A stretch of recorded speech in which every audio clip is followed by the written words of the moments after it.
Colorado, you are asked to keep an eye out tonight for a car connected to the shooting of 4 people, including 2 children in Westminster. 80th and Sheridan is where it happened, just after 3, outside a building containing a number of dentist offices. Police arrived to find those 2 adults and 2 kids shot in the parking lot area. Investigators have not said anything about how they're doing.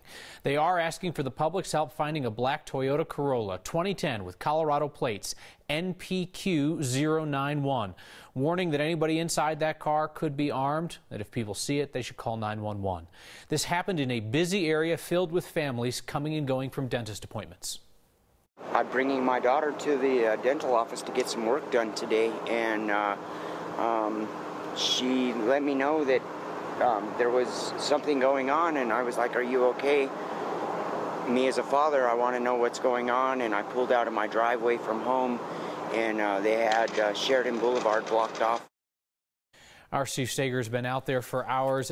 Everybody's got the same unanswerable questions at this point, Steve, in terms of what motivated this shooting and why, of all places, there. Absolutely, and this is a very busy office. In fact, we're just behind that building right now in what seems to be the employee parking lot. We'll take a look at it right now. Just about an hour ago, this parking lot was filled with cars, and we watched for the last hour or so as people slowly streamed outside of the building. We did hear from a few people who were outside here waiting for folks who were inside the building. They were communicating with them, and they heard that there was a victim's advocate on the inside. But most of the people that we've talked to who came out of the building, who didn't want to go on camera, obviously distraught because of this whole situation, imagine being on lockdown inside a building like this, say they didn't actually see what happened outside. But again, the crime scene is on the other side. The good news is a lot of the people who were inside this building seem to have been let out. Just a few cars left in the parking lot here. You can imagine the police are doing some investigating right now. They're obviously interviewing witnesses who might have seen something here at the corner of 80th and Sheridan. But that's the scene right here, Kyle. As you can see, again, the parking lot's starting to clear out, and we're trying to get the word out about that car to see if all of Colorado can find whoever might be inside. Without question, let's do that again right now, Steve. Thank you. Hoping for a quick resolution for the search to this vehicle, a 2010 black Corolla 4-door, Colorado plates NPQ091. If you see this vehicle, please just call 911. Quick update for you on the 2 large fires that are burning in our state tonight. We have encouraging news to pass along about the Buffalo Mountain fire. People living near that burn area in Silverthorne are able to go back home. The Summit County Sheriff's Office lifted its mandatory evacuations as well as its pre-evacuation notices. The fire continues to burn along, though at last check containment is increasing rapidly. It's now at 45%. The 416 fire, the bear of a fire down near Durango, is still burning tonight. The latest update from the U.S. Forest Service indicates that about 2,000 additional acres burned today, bringing that fire's total to more than 29,000. No homes have been lost despite the size of that fire. It's still about 15% contained. This is not the clearest photo for you, but it clearly tells the story of service that is being written by firefighters across our state this week. Our Matt Renew spotted firefighters there in the middle of the field, camped out, catching a little sleep not far from the Buffalo fire. We sleep in our beds, they sleep outside to be in position for the next morning's firefight. They have our thanks.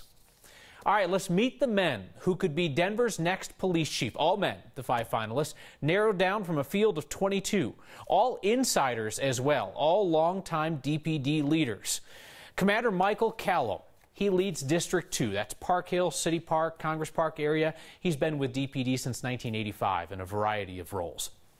Commander Joseph Montoya, he's assigned to Internal Affairs right now. He used to work in District 3 and District 4. He's been with the squad since 1991. Commander Paul Pazin is assigned to District 1, covering Northwest Denver and West Colfax. He's been with DPD since 1995. Deputy Chief David Quinones, he manages Department Operations. He's been a division chief for patrol as well as special operations in the past. He's been with DPD since 1986. And Commander Ronald Saunier is a familiar face. He's done media interviews here and elsewhere. Currently, he's leading District 6, which includes Montbello, Stapleton, and GVR. He is another Denver police veteran on the force since 1986. Search committee is going to interview all 5 men and then make recommendations to Mayor Michael Hancock. It is the mayor's decision and his alone. Waterworld closed today for a good scrubbing after some possible water contamination from the pools to the fountains to the ice machines. Irrigation pond water with everything inside of it could have entered the system there. Take you out to Waterworld in just a second, but just got the fantastic news from Colorado State Patrol that the vehicle involved in that shooting in Westminster, the one that was being sought in connection to the shooting of 4 people in Westminster, has been found. Again, Colorado State Patrol confirming that the vehicle has been found. As soon as we learn anything more about the suspect involved, anybody connected to that shooting, we will let you know here on Next. So back out to Waterworld, closed for the day to get the entire place cleaned. We told you about it last night on the news, but not everybody got the message. Here's Nelson Garcia. Dreaming of a world of water made summer sense for Emily Cruz. I was excited the whole way because I was like, oh, I get to go to Waterworld. But when they pulled up to the empty parking lot, I was just like, why is there like no one here? It's like a hot day and the tickets were half off, so I was just kind of confused. And then she read this sign, closed, even though she drove 4 hours from Casper, Wyoming. We can't really come back because we live so far away, so we'll just have to get a refund. Refund. Good afternoon. Thank you for calling Waterworld Guest Services. My name is Lily. How can I help you today? That was the word of the day as workers fielded calls from questioning consumers. So 4360 will be coming back to you. Do you have that card ready? A day that has never happened. Bye-bye. According to Waterworld's Joanne Cortez. In the 39 years that we've been in business, we have never closed the park due to a water issue. The issue of a failed valve allowing untreated pond water into Waterworld's water supply. It was not a pool water issue. It was not an attraction water issue. It was all about the potential contamination in the concession area. It was a backflow prevention device that was installed correctly. Brian Halavasek directs environmental health for the Tri-County Health Department. He wants to make sure no one using concessions or the drinking fountains can get sick from contaminated water. Diarrhea, vomiting, fever, those types of things that could be associated with any sort of bacteriological infection or what we'd be concerned about.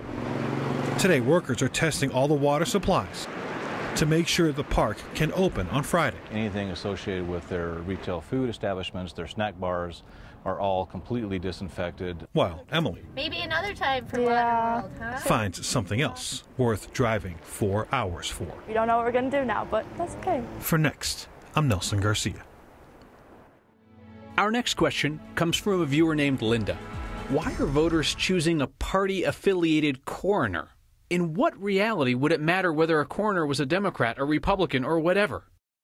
Well, the answer is that it is spelled out in the state constitution, the job of county coroner. Counties that elect a coroner don't have the option to make it a nonpartisan office. Now, home rule municipalities like Denver have some flexibility. That's why Denver has an appointed sheriff, not an elected sheriff, and that's why Denver is allowed to appoint a chief medical examiner who does not have a party attached to their name.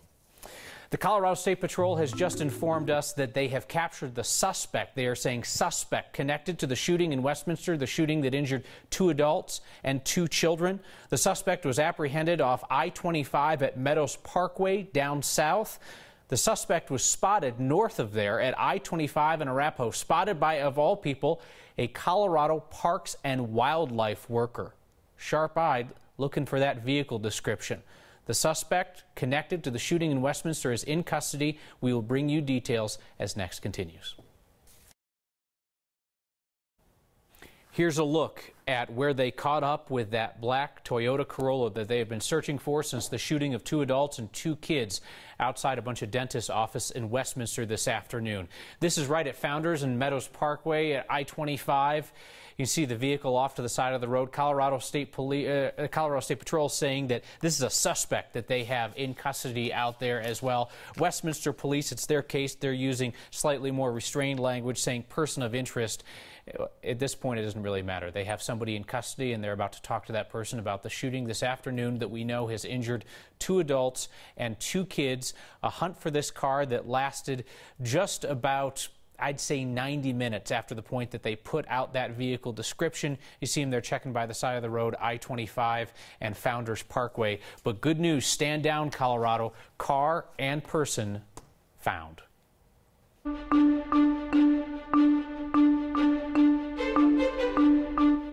Hot hot, dry, and windy once again today. That's elevated fire danger. So red flag warning still in place till 9 o'clock this evening.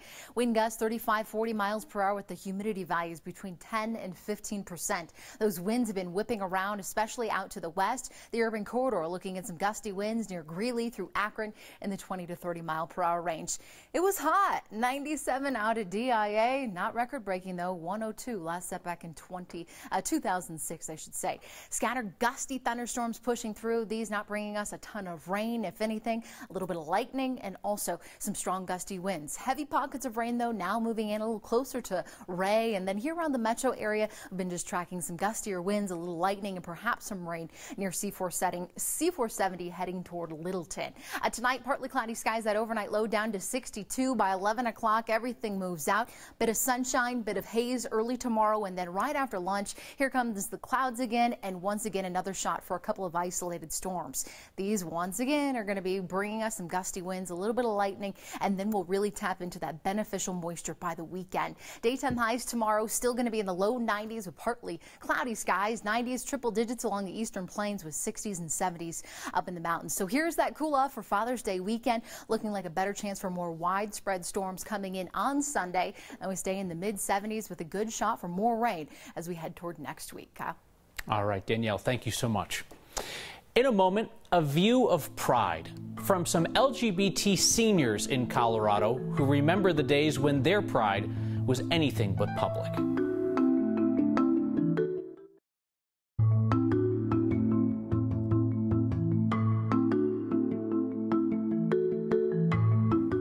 Pride celebrations this weekend are public proclamations that our community embraces and values its LGBTQ members. But some seniors within that community and our community feel isolated, especially from their families. Enter a group called Boulder County Rainbow Elders. 18 years and still going strong, making sure that silver is part of the rainbow. I'm Judith Blair. I identify as lesbian, and I'm also a Rainbow Elder. My name's Emily Lewis, and I am a Rainbow Elder. The group was first formed discussing and dealing with the issues around aging as an older LGBT. Older LGBT folks tend to be isolated and live alone. They're reluctant to reach out for help because of their experiences growing up. I came out in the 1950s. And I knew I was gay. And I came out, I actually was a late bloomer. I came out around 1970. The first person I told was my sister. And the first thing she said to me was, well, don't tell Mom and Dad. I was never able to come out to my parents. My mother suspected, so by the time I was 16, she asked me, and I denied it. You know, Rosemary's Baby wasn't out yet, but I got the idea that I was the spawn of the devil. And that was very, you know, I just knew that I would never be able to come out in that environment.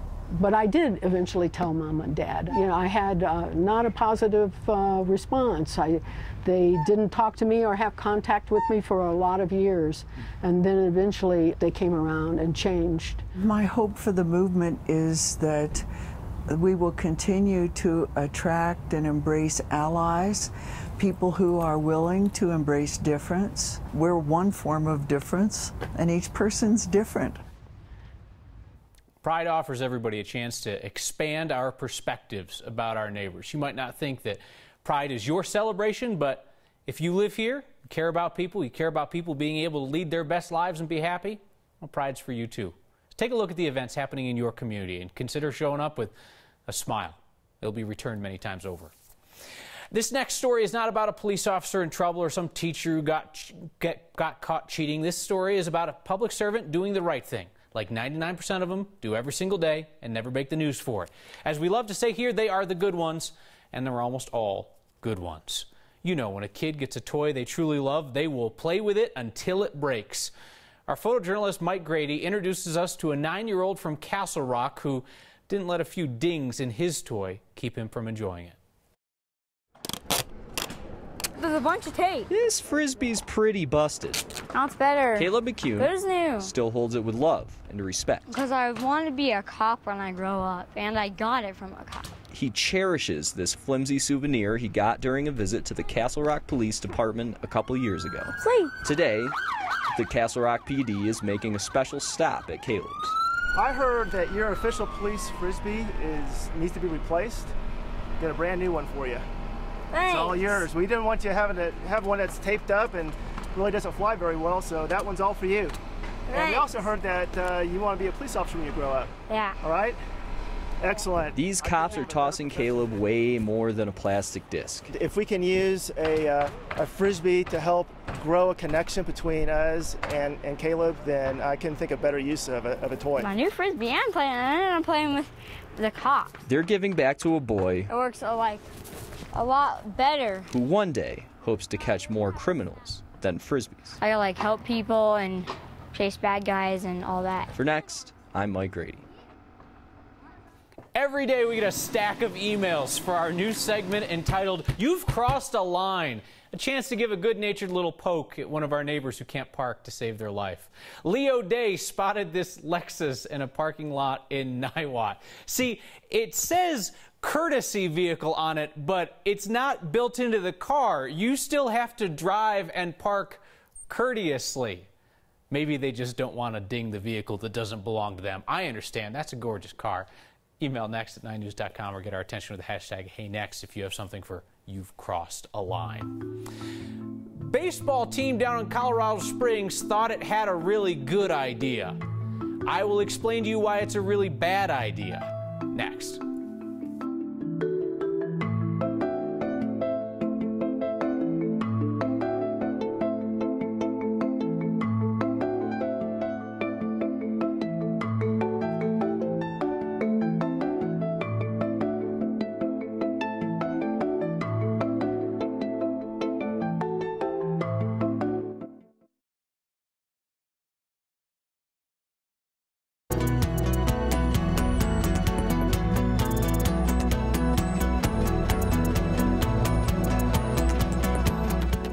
Colorado Springs minor league baseball team, the Sky Sox, is moving to San Antonio. But fear not, baseball fans, Springs is going to get a new team, and they are offering the chance for the community to pick its name.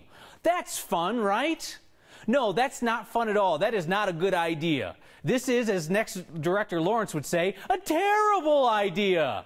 They didn't offer people choices, a few safe, sanitized team names that everybody down there would be fine with. Nope, they have opened this up to anybody to name the baseball team anything. You know what, Colorado Springs? That is why your new minor league baseball team is going to get named Teamy McTeamface. It's a sign. Spotted by Next viewer Patty Puzo up in Hayden at the softball complex there. Please leave rocks alone. What happened, rocks? Who hurt you?